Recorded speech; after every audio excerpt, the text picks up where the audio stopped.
She has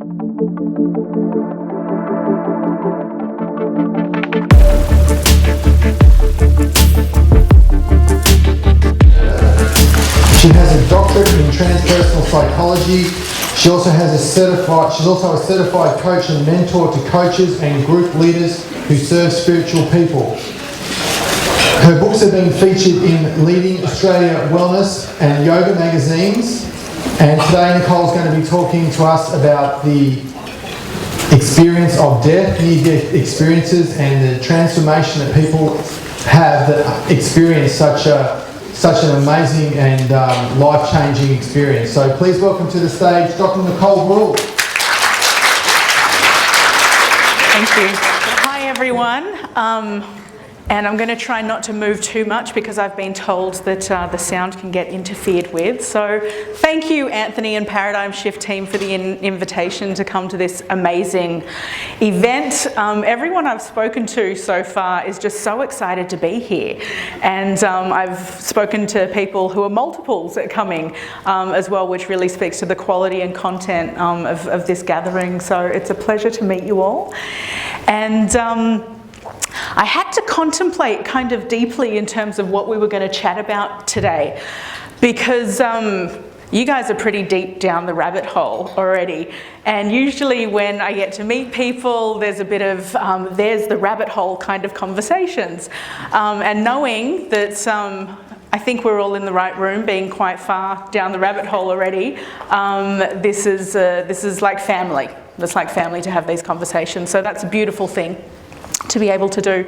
So hopefully we'll have a few giggles along the way today as well. I would like to share with you a bit about the things that we're never told about these experiences, because as you all probably know, it's not all peaches, cream, love and light along the way. It's the message, that's the message often. However, once we're going down the rabbit hole, things can get pretty bumpy and even really ugly at times. So I'm a bit of an interactive person. I would love to see a show of hands of people who have had some kind of an experience where, whether it's got a title like this, you know, the near death is a bit dramatic because it's a pretty full-on experience. So if we have some of those, if we've got some of the paranormal folks, I'm sure we have a whole bundle of those here, and anything that you would count as spiritually transformative, it's really kind of rocked your world. And so we're all in the right room, fantastic. So I'd like to start with some of my own story so you get where I'm coming from here, and then I'll share with you some bits that I've discovered along my own journey, speaking with many experts and speaking with hundreds of people who've had extraordinary experiences, some of the themes that come up. So my story, part of it starts back in New Zealand. This happened about 25 years ago, and I was on this exact river, on a raft that looked exactly like this as well. And if you've ever been whitewater rafting before, it's really exciting. I mean, what's that? I said especially when you fall out. Especially, well, that's where we're going. Thank you, we have psychics in the room too. So, yeah, the first ride down was amazing and so much fun that we decided to do it again. And so we're going down the second time now, but of course we tipped over. And at least I fell out, and I'm not sure if the others did because I wasn't paying attention to them. Now, I grew up a swimmer. I grew up on the beaches, so I was very strong at swimming, and I had a natural swimmer's response, which was to throw my arms out and try and swim. That is the wrong response when you're underneath a waterfall that is this size, because all that happens is you get pushed even deeper down. So that's what happened. My body got pushed very deep down into water that was black. I couldn't see. And when I was looking around, I didn't know which way was up or down or left or right. So I realized very quickly there's no point in trying to swim anywhere because I don't know where to go. Then I experienced a moment of sheer panic because I knew I was on my last breath. And then I experienced a moment of total calm and peace, just like that, from one to the other. And in the black water, what opened in front of me was a horizon of light. And for anyone who's seen the movie Ghost, It was exactly like that moment where Sally, is that her name? Where they reunite in the movie, you know, and they see each other. He's passed away, and then they finally see each other in this horizon of light.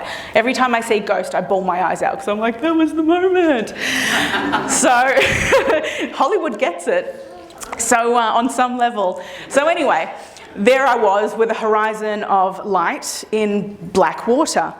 And coming towards me was my grandmother, who comes from a samurai lineage. So on my mother's line, we have very, very strong women educators. And the samurai, actually, when they're young, were trained by the women. It's only later on that they go out and do all of that with the men, but all of the education, all of the basic training happened with the women. So we have strong female educators in that line, and I had a good connection with my maternal grandmother, who has now passed, but at the time was actually living. So here she comes now towards me, and with her came my first pet dog, and I was an only child, so dogs were like my siblings. Now that animal at that time was deceased, so I had a living and a non-living coming towards me. Now I was only 14 years old at the time, so you got to jump into the head of a 14-year-old, and I was looking at them saying, well, that's a bit strange, what are you doing here? You know, we're all underwater. And in that same moment, I heard a male voice, very strong right here, say, Nicole, remember to breathe. And with that, something up the front of my brain here kicked in about the training we'd had with the guys who were supposed to keep us safe. And they said, you've got to curl up into a ball if you fall out of the boat, because you'll be like a cork and you'll come up. So that memory came back. I curled up like a ball, and sure enough, the water went from black into green into whitewash. And I was really lucky I came up when I did. They think I was under there for 1 to 2 minutes. No one's looking at a clock because they were looking at where's the person that's not in the boat. And further down, I think it was on that side, there's actually a cave opening. And I was really lucky because I came up right at the mouth towards that, and they were able to come and get me in time. Had I gone down there, then I probably would have had a second, well, I would have had my death experience, not just the near death, and wouldn't be able to stand here and tell this story today. So I was 14, and for those of you who are familiar with near-death research, it's common to hear that kids have quite a different experience and outcome and after effects as the adults. The reason for that is adults tend to already have views about the world formed, and so when they have a really mind-blowing, altering experience, there are paradigms that need to be questioned. When you're a kid, you don't question because that's the experience that you have. So that's what happened to me at 14. It was natural. The water opened up and I went back with my friend to the hotel, and we were just really grateful that day that we didn't die and the police didn't have to come and search our luggage and find the carton of cigarettes that we had smuggled. That's what a 14-year-old thinks after a near-death experience. So fast forward now, and my journey was kicked off in ways from that point that I didn't consciously recognise. But now that I can look back at my life, I realise I've always been on a journey of seeking. And even prior to that, I was asking, you know, what God do I believe, and all of those big questions. So fast forward now to, I'm almost 30 years old, not right now, but at the time of this experience, so this was about 10 years ago or so. And I had just made the decision to close down a small healing centre that I had because business was really tricky, even though I loved the work that I was doing and all of that energetic stuff, but the business side of it was really hard. So decided to close that down, and many of the ladies in the room will understand this. I was also on the first day of my cycle, and that was not a good day to be around anyone in the world. So I was lying on a couch feeling really sorry for myself, as I usually did on the first day. And I tended to have this thing happen where the lights get really bright and the sounds get full on, and I've never fainted, but people have told me it's the feeling you get just before you faint. So that's what the first day was usually like. So I'm lying on this couch having made this big decision in the outer world not to have this, you know, entity anymore, and all the things associated with that. And I went into a spontaneous state over the next 3 days that floated in and out of regular and non-regular consciousness. Later on I would learn this is likened to either a Kundalini awakening activation or a shamanic journey. It had hints of both of those in there. So in essence, my body lay on a couch for 3 days, but boy did part of me go travelling to some pretty wild places in that time.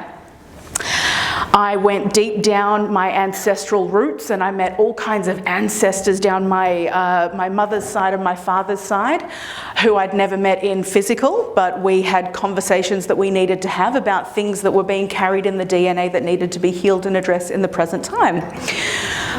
Then things just kept moving on through the body, and clearly I was at a point in my life where I had to address things that I'd never wanted to address prior to that, or that had been too challenging, but the wisdom of my body had just held onto them for the right moment. And this was the moment.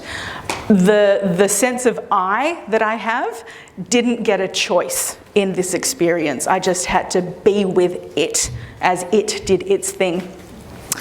So we're getting to the end of the 3rd day now, and this started getting really intense. My mother, who I love dearly, saw me, and I could still converse in and out in pockets.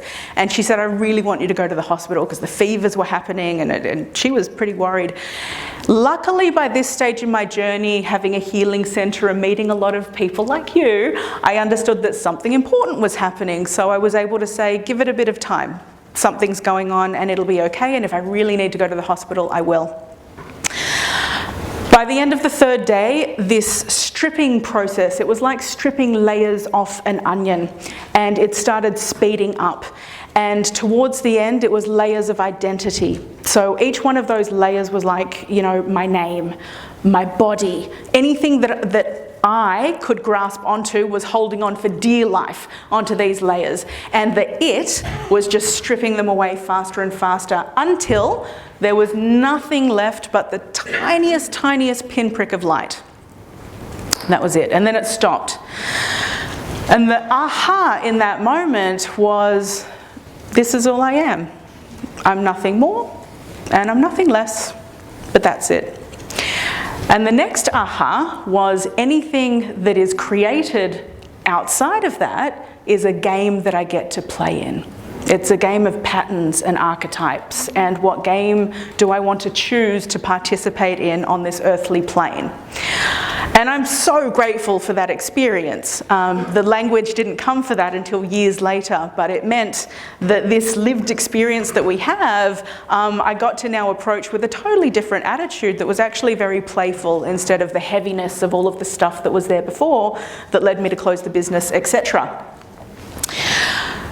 And then I'll share with you one last experience which brings it full circle so you get to know more about me. This happened only 2 years ago as I was in a birthing room giving birth to my beautiful daughter. And I had made it to the hospital after 90 hours of labour and refusing to go to the hospital because I was a natural mama, and dang it, I was going to do this thing naturally. Boy, did I learn a lesson. So hospital drugs can be great. So I finally went there, and anyway, they decided to speed things up and do the induction, and things went pear-shaped very fast. And so I was freaking out a little bit, and they gave me the happy gas, and that was such a great moment.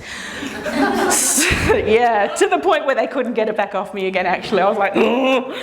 So anyway, I'm on this happy gas, and the most curious thing happened. In the midst of the chaos of a birthing room with all of the buttons and the people running around, the horizon of light that I saw that same day that I was underwater popped up again, just like that.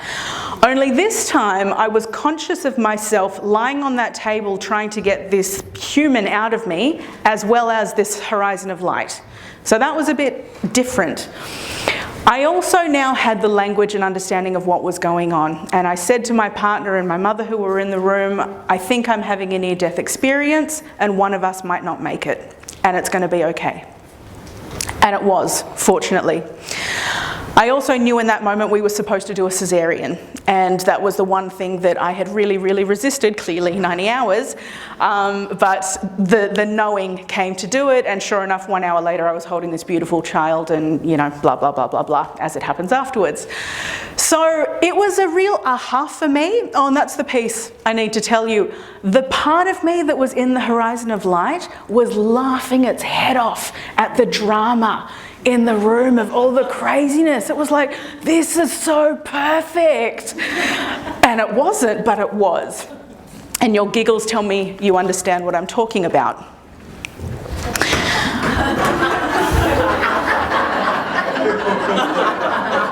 Right?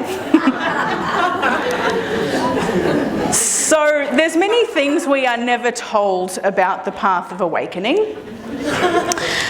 And let's go over some of them. And I'd love to see a show of hands if any of them resonate along the way. One of them is that the world can feel like it's totally turned upside down. And this is usually earlier on in the journey. And so awakenings can happen very gradually over time, like the coffee drip, or they can just be a total boom up the bum. And it's usually the kick up the bum where the integrating process is a bit more dramatic and can have quite severe after effects, shall we say. So for many people, the world can just feel like it's been turned on its head. Why is regular society and normal life, why does it just seem so foreign and out there? And some folks can feel like they're walking and straddling in two worlds, even having to interact in two worlds and choose when they're going to be part of both. I met a lady the other day at the Mind Body Spirit Festival who said she felt like she's been walking two worlds for 40 years. And I was thinking, whoa, wow, what tools do you have? You know, you must be pretty strong to be able to navigate it that way. Most people will go into a journey of integration eventually, so it doesn't feel so two-worldish and it all kind of comes together. But that's a process. Homesickness. No one talks about the fact that people are going to feel really homesick. Well, what kind of homesickness are we talking about?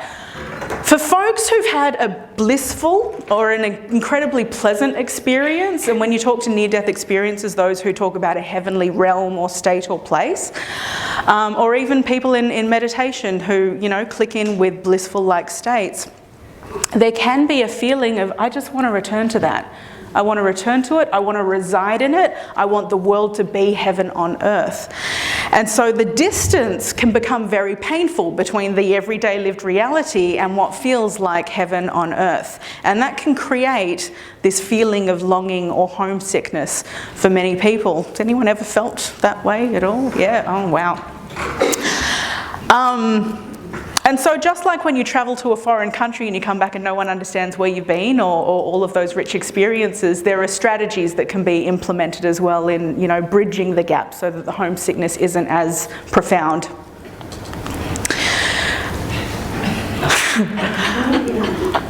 Maslow identified this thing called meta-pathologies.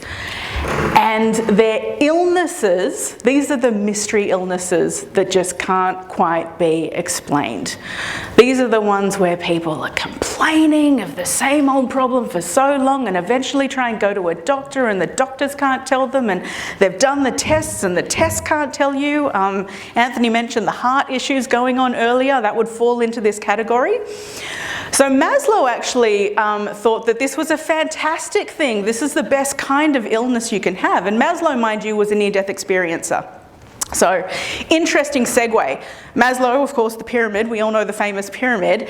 He was talking about self-actualizing people, right? Getting to be the best of who they are. He said they're normally really healthy, those guys. They're great, they're on it, no problems. It's the self-transcenders, and he only got talking about this a bit later in his life, the self-transcenders that actually start to have all of these kinds of problems, these invisible illnesses, these unexplainable illnesses. And it's a good thing from his point of view because it speaks to a process that is taking place. You can be your own judge of that if you suffer from many of these kinds of things. Is there a show of hands? Is this resonating with anyone out there, these meta kind of pathologies? Yeah, good.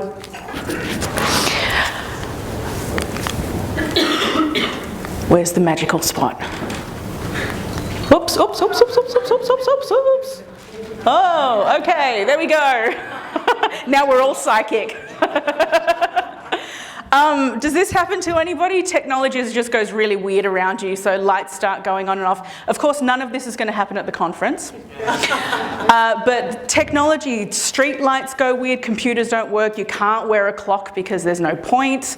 Batteries, lamps, anything strange like that. I see a few nods around the room. Yeah. So our wiring, our electricity can be different when certain activations, if you will, or awakenings happen. We change, our chemistry actually changes, and so how we interact as living beings with our outer world can also change. I actually met a lady who, I do a lot of Skype with people, and she had to sit with a sandbox when she talked with people over Skype because there was just too much interference over computers. So again, there are strategies in how to deal with yourself if you're a super electric being. Our brain wiring can change. So neuroscience has demonstrated this. You've probably all heard about flow states. It's wonderful that we get to talk about flow states now out in the mainstream because this is a transcendent state. So it's an interesting kind of transcendent state because it's not an out-of-body type of thing. It's a fully embodied one. We're actually engaged in something that we're usually pretty good at. You get that sense of time standing still. I could do this all day long. And it requires your interaction with it. So these are things that we're normally passionate about, that we have a level of talent in. What we know from neuroscience is that flow brings on a whole brain state. And the whole brain state is quite rare, but flow is one way of getting there. People who have had these spiritually transformative experiences will often talk about flow states. Creative flow, musical flow. People will get these skills that they were never, like, I'm not a musician and yet all of a sudden I can sing opera. Weird stuff like this happens to people. These gifts spontaneously come. Or what's more normal is if you're, say, artistic beforehand, you will tap into a deeper layer of that. You know, people will get into these literally channel flow states and then be able to do hundreds of artworks or whatever it is that the creative piece is, write books, etc., etc. Is that familiar to anyone in the room? Okay, nice. Randoms start following you around. Like, who is that?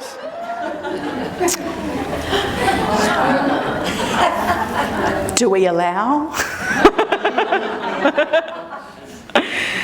Yeah, randoms. So, you know, you might go to a supermarket and all of a sudden people are telling you the deepest life story ever. And you're just like, why is this person talking to me right now? Right? After an experience like this, again, we have a frequency of sorts, something shifts, and there's something unsaid that we can feel about one another. This is the power and the beauty of having these live experiences where we get to actually experience each other as opposed to just the screens. And as much as I love technology, and we can talk with people around the world, the fact that we can be in presence means we feel each other in the unspoken. And so then weird stuff like this happens. Actually, the top business school has now talks about entrainment, which is like the grandfather clock with the big thing, yep, with the big, the grandfather ticky bit. And then if you put it in a room with lots of other smaller grandfather clocks, they all fall in line with the big one over time. That's a process called entrainment. The top business school of the world knows this, understands this process, and says that the top leaders have the ability to entrain their followers or their audience, which means when you go somewhere and you just feel so aligned with whoever's speaking or the group, or it can even just be a group atmosphere that's facilitated, you're entrained together. This is group sync, group think, yep? And your friends start looking really weird. They really don't tell you about this stuff. Has anyone had that experience that as you go on your journey and you're shifting, you look around one day and you just notice the people around you are very different than who they were maybe 5 years previous, 10 years, 20, 30? Yeah.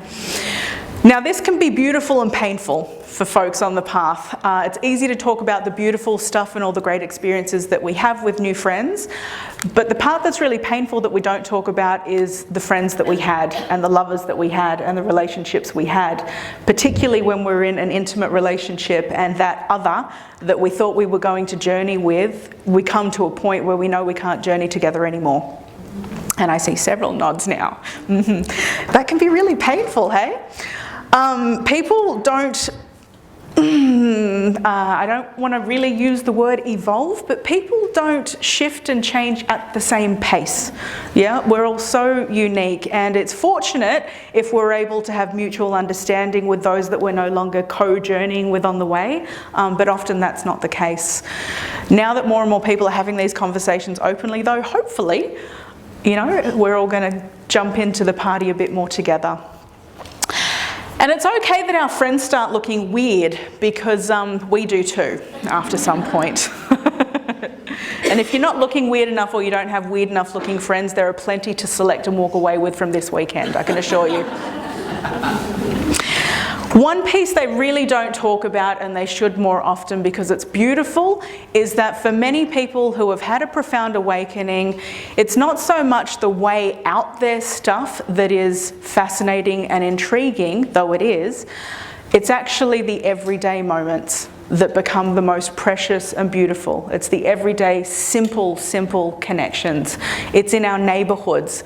I think it was Maslow again talked about this, that some of the most awakened, enlightened teachers eventually all come to the point of talking about your neighbourhood and the here and now. Who's next to me?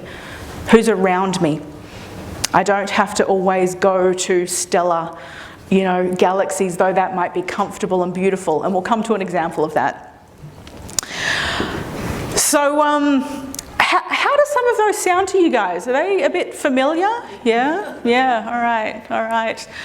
Well, I'm glad that it's happened to you, and I'm sorry that it has at the same time. I hope it's been kind of pleasant. I want to share with you 3 experience stories now. One is of a near-death experience. One will be of a paranormal-based experience that kicked off a series of other things, and then one will be of a spiritually transformative experience, though they're all spiritually transformative. And I'd like to share 3 with you to show that, you know, there's a lot of variety in this, and yet there's also some themes that we can carry through. And one point that's really important too is you don't have to have one of these experiences to benefit from absolutely everything. That we actually know from research as well. So, back to this guy.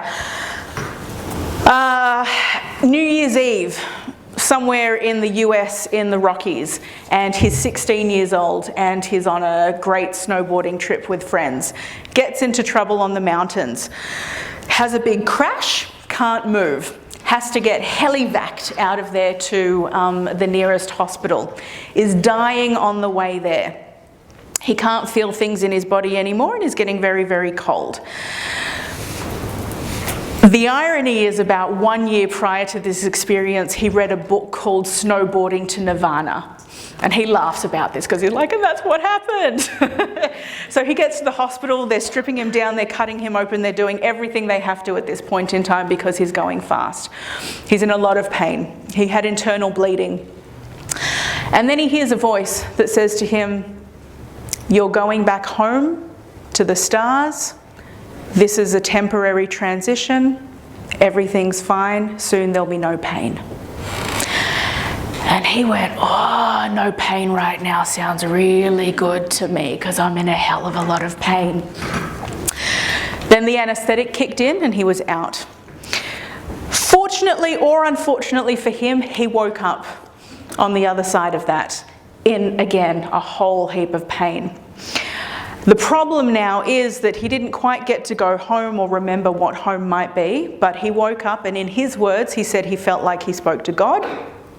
And that this is a 16-year-old kid, that he woke up with a map on his chest that explained to him social wiring and how humans and social fabric work. Now, that's pretty full on for a 16-year-old who has to return back to school, recover his physical body that's been battered and bruised, and sit in a classroom and learn algebra. Pretty soon he turned to substances and became suicidal because he had no idea how to marry those two worlds together or cope. He knew he'd been somewhere beautiful, but that was about it, and he had no idea how to return there. But he knew that this school environment and what a 16-year-old has to do made zero sense to him. In his 20s, he was walking in the woods with a friend who introduced him to magic mushrooms. And he at this point was like, hell, I'll try anything at all because I don't know what I'm doing here right now. And so he took the trip and he went out in the forest. On his journey, which was profoundly transformative for him, he met star beings, he went out into galaxies, all kinds of things happened, and of course the physical environment was amazing too, all that. And he was very comforted by these two little Martian creatures that he met in a spacecraft that answered the biggest questions that he had had up until that point. And it actually helped him integrate a lot of it. Years later, he was to read a book by Terence McKenna that spoke about the exact same journey and the same two characters in the book. And he felt incredibly validated at that point, as you can imagine. He knew it wasn't a figment of his imagination. He also discovered holotropic breath work, and as we heard earlier today as well, it's important to ground and physically, bring in these experiences into the bodies because it can't all be here. And so he now, happy story, he has a podcast for people who are interested in psychedelic substances and plant medicine that runs out of the US. So his story is one of this, very bumpy ride, don't want to be here, want to go home, homesick, whatever home is, to here I am on planet Earth and I may as well just deal with that and make the most of this moment. And so he is now helping others with their journey. Second one, so this lady, also in the US, she and her husband and their two kids bought a beautiful property out in the woods and they built their dream home there. The property had previously been owned by a Jungian psychotherapist who ran these, she was quite known in the area apparently, but she ran these women's circles and all kinds of things happened out there in the forest. And, but she'd long passed and gone, and so now here they are on this property and they've moved into their home, and she said it was like out of a horror movie, a stereotypical horror movie. All of the things that a paranormal scary movie would show you happened. The toys started turning on and off, the lights were switching on and off, things were moving, doors were clanging open and closed, the kids were waking up screaming, talking about nightmares. It was awful. She, being quite an open being, was very curious about what was happening in her home, much to the horror of her kids and husband. Anyway, over time it started to scare her as well. And what happened to her was these incidences triggered some deep memories because it fed into the fear within her, and it triggered memories of fear that had been locked away for a very long time. So her story is she had actually been an incest survivor as a child, but it was so traumatic, and those of you that understand trauma know that sometimes we lock away traumatic memories because we're not quite ready to deal with them. So that's what had happened to her, and she actually had vision bubbles that would come up and she would have to drive off the highway and allow the vision that was happening in front of her to play out before she could get back on the road again and drive. So this opening process was just taking over her life. Happy story though, in the end, after a total nightmare and a divorce and an awful court case, and it gets very, very dark, and it's like some movie, she befriends this psychic who was actually in this big court case in the US about satanic rituals, and so made her believe that her husband was, very evil. It gets really, really dark and twisted because she was vulnerable, right? That's the point there. She was vulnerable in her very open state to believe and to find validation. She just got it in the wrong places. In the end, she found it in the right places with some very wholesome people who could help her understand better what had happened. She now serves other people on explosive visionary journeys. She helps them with archetypes to understand what is going on for you, is there trauma associated with it, and how can you live a wholesome life and not fall apart. And the third one I'll tell you about is a real superhero who lives just down in the Blue Mountains. Let's call him Tim. And Tim was a very average guy who just wanted to find out what the purpose of life was and really was hungry for this. He turned to religion, that didn't work. He went goth for a while, that didn't work. He ended up believing his parents who said you just have to get a responsible job and earn money and put up with your lot in life. So that's what he did. He got a job at the tax office. He ended up in a marriage that he was miserable in. They had a whole heap of children together, so now things are very complicated. And one day he was in his 30s and clearly he was just really unhappy with life and still wondering, what am I doing here? What is this about? A book falls off a shelf for him, The Hero's Journey. And he's on a lunch break and he sits down, and that lunch break and that book changes his life. He understands the hero's journey, how you must go through pain, you must suffer, you must anguish, all these extraordinary things will have to happen to you, and it's hard, but there's light at the end of that. You can come through it. You can take the keys from it, and you can even bring that to the outer world to help other people in their struggle to do that. So the hero was awoken for him, the archetypal hero, woke in him that day, and he now takes people from the big city who are miserable with their lives out into the bush to understand the hero that they are and how the hero's journey can work for them. So these stories are to give hope, particularly if you're on, in a struggle patch on the path right now, and aren't we all struggling with something at some point? But to give hope that there are overall patterns that can emerge through the challenges to a place that is a bit more embodied, a bit more wholesome, and on path and on purpose. So Anthony's amazing opening at the beginning of this was about activism and people standing up and getting engaged. Most of the people that I speak to who have had these extraordinary spiritual experiences will talk about being fully here on planet Earth right now in this extraordinary time that we are in. We are part of this shift. There is something taking place. We are humans and this is our time. We get to have these bodies, whether we like them or not, or enjoy them or not, or they come with all kinds of complications or not. We've got one. And we have each other. And we're here. And so what do we want to do with that time? What do we want to do with our understanding? I don't know. I think we're kind of here to figure that out together and do it uniquely. I call folks that have been through this journey an agent of awesome. And my dream is to see agents of awesome stand unapologetically, stand, rise, be strong, and just do themselves in the world, whatever that is. I really feel that we need all of us. We need all of our gifts, and that's what makes us so beautiful. So yeah, be beautiful. Thank you guys.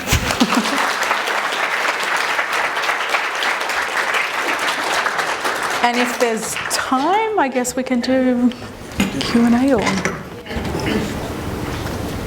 Okay, so thanks, Nicole.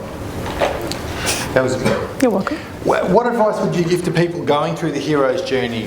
Because we know it's mythology by Joseph Campbell, those who are not familiar, and it's a cycle that actually is circular. So it starts where it ends, except in a completely different state of consciousness. So people who are on the path or getting onto the path, or one of the big things that's happening with the shift of people are having massive challenges in their life, different aspects of their life, their career, their life purpose, relationships, their health, all these things.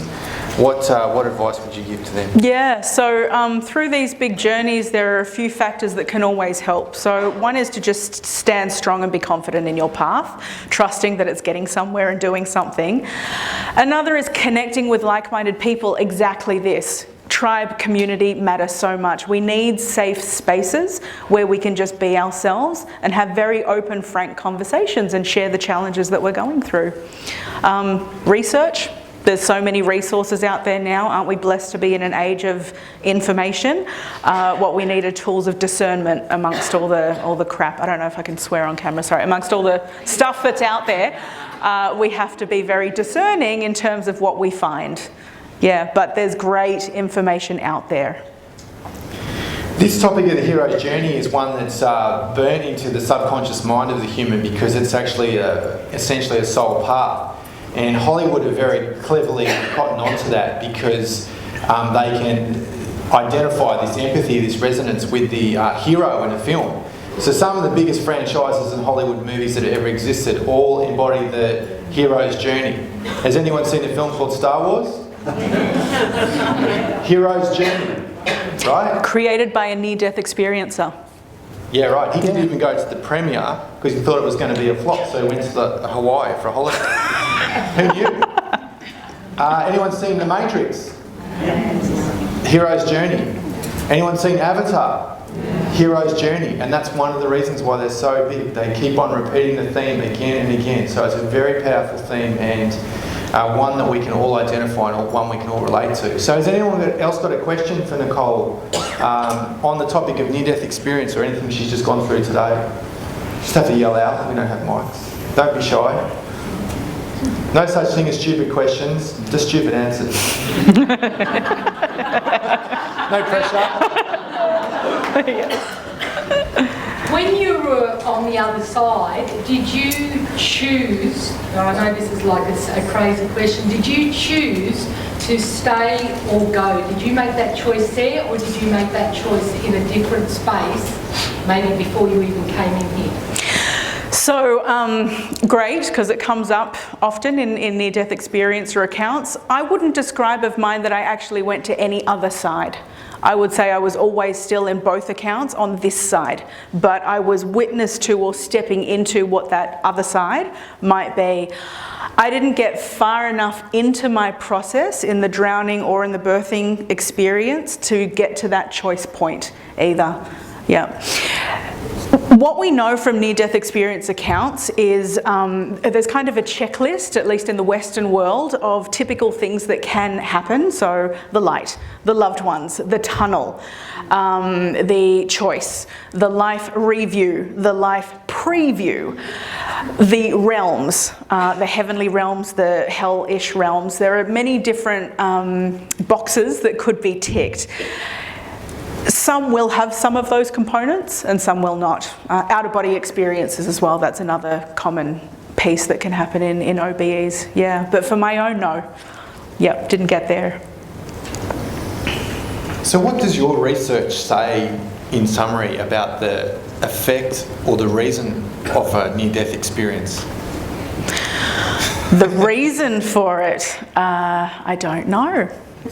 I can't speak to reason. Yeah, I think you know, my answer to that would be each person can come up with their own reason and understanding of the why. Certainly, my research was about the after effects of these spiritually transformative experiences and how the human part of us deals with the beyond the human pieces. And so I'm really interested in our personalities, in our quirks, in our weird, wonderful ways, because my understanding is that's what we embody. We're given a pattern and a template and a temple to work through. So yes, we can have these beyond experiences to help us open and understand more, but then what are you going to do with it? What then? You know, what then? We're still here. We can talk about that kind of interesting stuff all day long, and then when do we actually get into action on a planet that is burning? On a planet that is so full of problems with people hungry and dying and political chaos and all the stuff we spoke about this morning.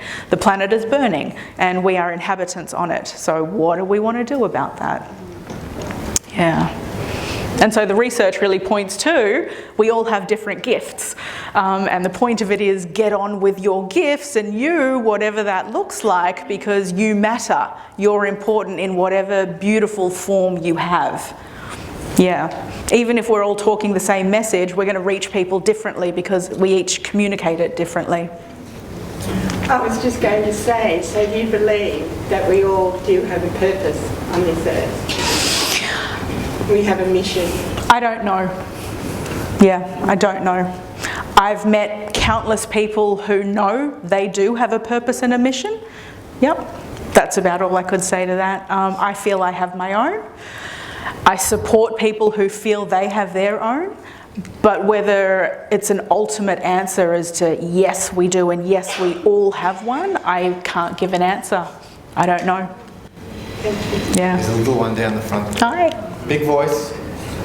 Do you know any scenarios where someone saw the future in their near-death experience? Yeah, great question. So that was any scenarios where people saw their future in a near-death experience? Absolutely. Yep. So they have a life preview, which you would have heard of. The life review, which is, you get to the big pearly gates and then you have to look back and you either go, yes, that was amazing, or oh shit, what did I do, right? That moment. So that's the review.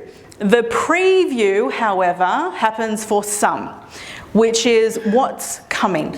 And this comes back to the question of purpose. There are some near-death experiencers who very clearly see exactly what they're meant to do and why they're meant to come back. And it's not just limited to near-death experiences. Again, I'd like to broaden that to spiritually transformative experiences. People can get this in meditation, in ha-ha moments, in visions. It comes in many different forms.